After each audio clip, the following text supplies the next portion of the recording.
এর আগে সফররত প্রধানমন্ত্রী তারেক রহমানকে লাল গালিচা সংবর্ধনা জানান মালয়েশিয়ার প্রধানমন্ত্রী আনোয়ার ইব্রাহিম। স্থানীয় সময় সকাল 9:15টায় মালয়েশিয়ার প্রশাসনিক রাজধানী পুত্রজায়ায় প্রধানমন্ত্রীর কার্যালয়ে পেরদানা পুত্রা ভবন প্রাঙ্গণে এই সংবর্ধনা দেয়া হয়। প্রথমে তারেক রহমান ও তার সহধর্মিণী ডাক্তার জুবাইদা রহমানকে অভ্যর্থনা জানান মালয়েশিয়ার প্রধানমন্ত্রী আনোয়ার ইব্রাহিম ও তার সহধর্মিণী দাতুক সেরি doctor one Aziza one Ismail. এরপর লাল গালিচায় তাদেরকে মালয়েশিয়ার সশস্ত্র বাহিনীর একটি সুসজ্জিত দল গার্ড অব অনার দেয়। এ সময় মালয়েশিয়া ও বাংলাদেশের জাতীয় সঙ্গীত পরিবেশিত হয়। প্রধানমন্ত্রী তারেক রহমান গার্ড পরিদর্শন করেন। এর আগে স্থানীয় সময় সকাল 8:30টায় সাংগ্রিলা হোটেল থেকে মোটর শোভাযাত্রা সহ প্রধানমন্ত্রী তারেক রহমান ও ডাক্তার জুবাইদা রহমান পুত্রজায়ার উদ্দেশ্যে রওনা হন। বাংলাদেশ ও মালয়েশিয়ার সরকার প্রধান পর্যায়ের বৈঠকের খবর সংগ্রহে এই মুহূর্তে মালয়েশিয়ার প্রশাসনিক রাজধানী পুত্রজায়ায় আছেন আমাদের স্পেশাল করেসপন্ডেন্ট হাসান মাহমুদ।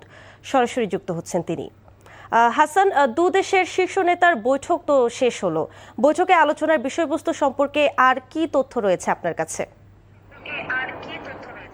আসলে প্রধানমন্ত্রী তারেক রহমান তাকে সকালেই পুত্রজায়ায় প্রধানমন্ত্রী আনোয়ার ইব্রাহিমের পক্ষ থেকে উষ্ণ অভ্যর্থনা জানানো হয় এবং এরপরে তিনি যে বক্তব্যটি রাখলেন আমরা শুনতে পেলাম কিছুক্ষণ আগেই, সে বক্তব্যে তিনি আসলে বলেছেন যে আঞ্চলিক শান্তি রক্ষায়, অর্থাৎ এই অঞ্চলের দক্ষিণ এশিয়া অঞ্চলের শান্তি রক্ষায় এই মালয়েশিয়ার সাথে বাংলাদেশ কাজ করতে আগ্রহী এবং পাশাপাশি দুপক্ষের অর্থাৎ দুই দেশের যে সুসম্পর্ক অতীতের, সেই সুসম্পর্ককে এগিয়ে নিতে চায় বাংলাদেশ এবং বাংলাদেশের প্রতি বাংলাদেশ এবং মালয়েশিয়ার প্রতি কৃতজ্ঞতা জানিয়েছেন প্রধানমন্ত্রী, যেহেতু যে বাংলাদেশকে জাতিসংঘের সদস্য পরিষদে ভোট দেওয়ার জন্য এবং সমর্থন জানানোর জন্য মালয়েশিয়ার প্রধানমন্ত্রীর প্রতিও তিনি কৃতজ্ঞতা প্রকাশ করেছেন। পাশাপাশি আসিয়ানভুক্ত দেশগুলোর মধ্যে, আসিয়ানভুক্ত যে দেশগুলো রয়েছে সেগুলোর মধ্যে পারস্পরিক যোগাযোগ এবং এই অঞ্চলের আবারও বলেছে যে শান্তি রক্ষায় তিনি বারবার জোর দিয়েছেন এবং আর্থসামাজিক উন্নয়নে সব দেশগুলো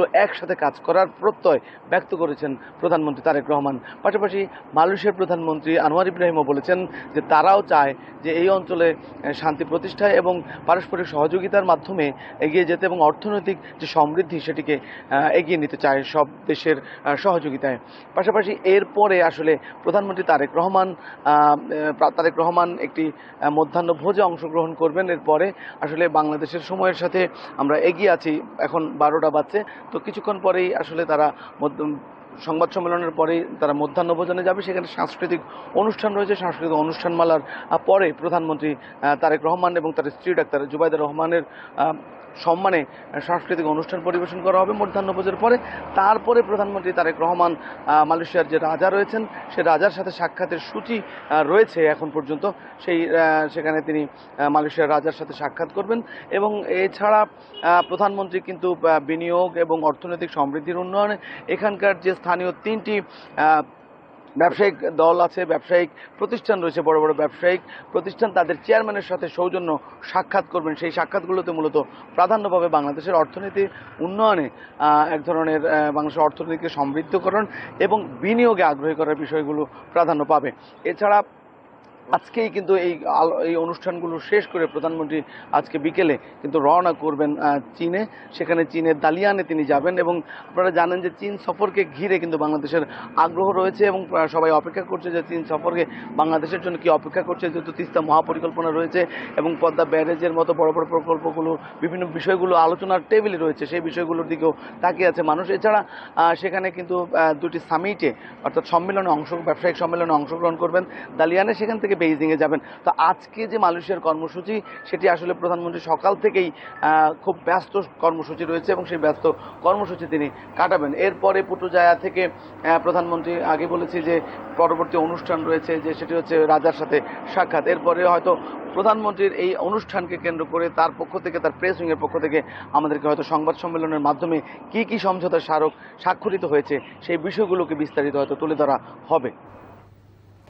জানছিলাম প্রধানমন্ত্রী তারেক রহমানের মালয়েশিয়া সফরের খবর।